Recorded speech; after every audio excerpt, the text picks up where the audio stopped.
नमस्कार, आप देख रहे हैं हरियाणा डायरी। आपके साथ मैं हूं मोनिका। मुख्यमंत्री नायब सिंह सैनी माता मनसा देवी श्राइन बोर्ड की बैठक में शामिल हुए।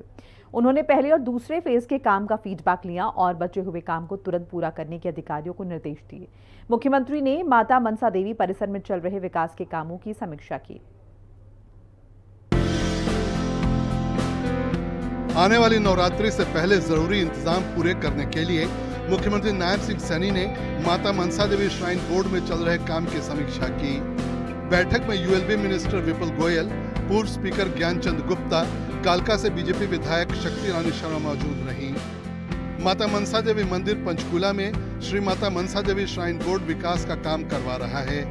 यहाँ पर काशी विश्वनाथ कॉरिडोर की तर्ज पर मंदिर का विस्तार, शक्ति पथ का निर्माण, 108 फीट ऊंची हनुमान जी की मूर्ति वाली हनुमान वाटिका की स्थापना और एक मल्टी लेवल पार्किंग का निर्माण शामिल है। मुख्यमंत्री नायब सिंह सैनी ने बैठक में अधिकारियों से पहले और दूसरे फेज के अब तक हुए और जारी निर्माण के काम का अपडेट लिया। उन्होंने अधिकारियों को बचे हुए काम को जल्द से जल्द पूरा करने के निर्देश दिए। सीएम सैनी ने अधिकारियों को हिदायत दी कि मंदिर में आने वाले श्रद्धालुओं को किसी भी तरह की कोई दिक्कत नहीं हो। मंदिर के भव्य निर्माण और पर्यटन को बढ़ावा देने के लिए काशी विश्वनाथ कॉरिडोर की तरह यहाँ पर विकास का काम किया जा रहा है। पहले चरण में शक्ति द्वार से मुख्य मंदिर तक 110 मीटर लंबा और 15 मीटर चौड़ा एक विशेष शक्ति पथ तैयार किया जा रहा है। इसमें बेंच, लिफ्ट और सीढ़ियां होंगी। दूसरे फेज में 108 फीट ऊंची हनुमान जी की मूर्ति वाली वाटिका बनाई जा रही है। ये मूर्ति 1 किलोमीटर दूर से ही दिखाई देने लगेगी। श्री माता मनसा देवी श्राइन बोर्ड मंदिर परिसर में मल्टी लेवल पार्किंग का निर्माण भी करवाएगा। आने वाले समय में यहाँ आने वाले श्रद्धालुओं की संख्या काफी बढ़ जाएगी। परिसर के भीतर 7.5 करोड़ रुपए की लागत से एक ओल्ड एज होम बनकर तैयार है। इसे जल्द ही शुरू किया जाएगा। हरियाणा सरकार ने मंदिर परिसर में संस्कृत को बढ़ावा देने के लिए एक संस्कृत महाविद्यालय खोलने का भी फैसला किया है।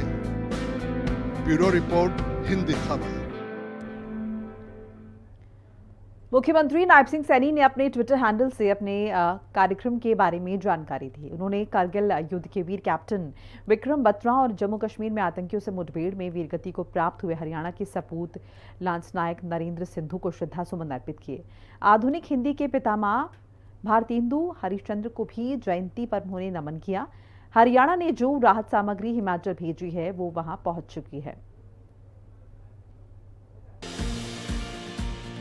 हरियाणा के मुख्यमंत्री नायब सिंह सैनी ने कारगिल युद्ध के नायक, अदम्य साहस और पराक्रम के प्रतीक, परमवीर चक्र से अलंकृत कैप्टन विक्रम बत्रा को उनकी जयंती पर कोटि कोटि नमन किया। उन्होंने सोशल मीडिया पर लिखा, मातृभूमि की रक्षा में दिया गया उनका सर्वोच्च बलिदान आने वाली पीढ़ियों को सदैव राष्ट्र सेवा और देशभक्ति के लिए प्रेरित करता रहेगा। जम्मू कश्मीर के कुलगाम में आतंकियों से मुठभेड़ में वीर गति को प्राप्त हुए हरियाणा के वीर सपूत गांव रोहेड़ा कैथल निवासी शहीद लांस नायक नरेंद्र सिंधु को सीएम सैनी ने भावपूर्ण श्रद्धांजलि दी। उन्होंने लिखा कि दुख की इस कठिन घड़ी में हम सब शहीद के शोकाकुल परिवार के साथ एकजुट हैं। मातृभूमि की सेवा में उनका ये बलिदान सदैव याद किया जाता रहेगा। निज भाषा उन्नति है, सब उन्नति को मूल।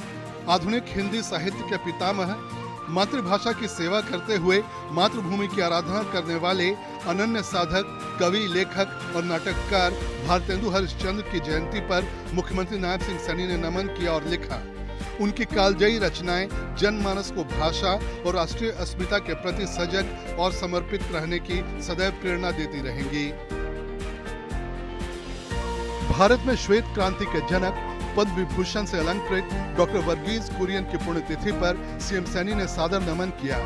उन्होंने लिखा, दुग्ध के क्षेत्र में सहकारिता आंदोलन के जरिए अनगिनत किसानों का जीवन संवारने वाले डॉक्टर वर्गीज कुरियन जी भारत को दुग्ध उत्पादन में अग्रणी बनाने के लिए सदैव याद किए जाएंगे। चंडीगढ़ में हरियाणा के नव प्रशिक्षित ड्रोन पेशेवरों को सीएम नायब सिंह सैनी ने सोमवार को प्रमाण पत्र वितरित कर उन्हें उज्जवल भविष्य की शुभकामनाएं दी। इस मौके पर 252 ड्रोन पायलटों और 136 ड्रोन तकनीशियनों को डीजीसीए अनुमोदित प्रमाण पत्र प्रदान किए गए। साथ ही एवीपीएल एग्रीकल्चर ड्रोन पेविलियन और स्टार्टअप डिफेंस पेविलियन का भी उद्घाटन किया। हरियाणा सरकार युवाओं को नई तकनीकों और आधुनिक कौशल से सशक्त बनाने के लिए लगातार काम कर रही है। हरियाणा के मुख्यमंत्री नायब सिंह सैनी की तरफ से चंबा जिले के बाढ़ प्रभावितों के लिए भेजी गई राहत सामग्रियों के ट्रक से राहत का काम शुरू हो गया है। पहले यह ट्रक नूरपुर के जसूर स्थित जिला बीजेपी कार्यालय पहुंचे। मुख्यमंत्री नायब सिंह सैनी ने सोमवार को संत कबीर कुटीर पर अपने पारिवारिक सदस्य शिषपाल सैनी के बेटे लेफ्टिनेंट आयुष सैनी से मुलाकात की। सीएम सैनी ने लिखा कि प्रशिक्षण पूरा कर राष्ट्र की सेवा के लिए तैनात हुए सपूत से मिलकर गर्व का अनुभव हुआ। प्रभु से प्रार्थना है कि वे सदैव राष्ट्र का मान सम्मान बढ़ाते रहें और अपने जीवन में नई ऊंचाइयां प्राप्त करें। ब्यूरो रिपोर्ट, हिंदी खबर।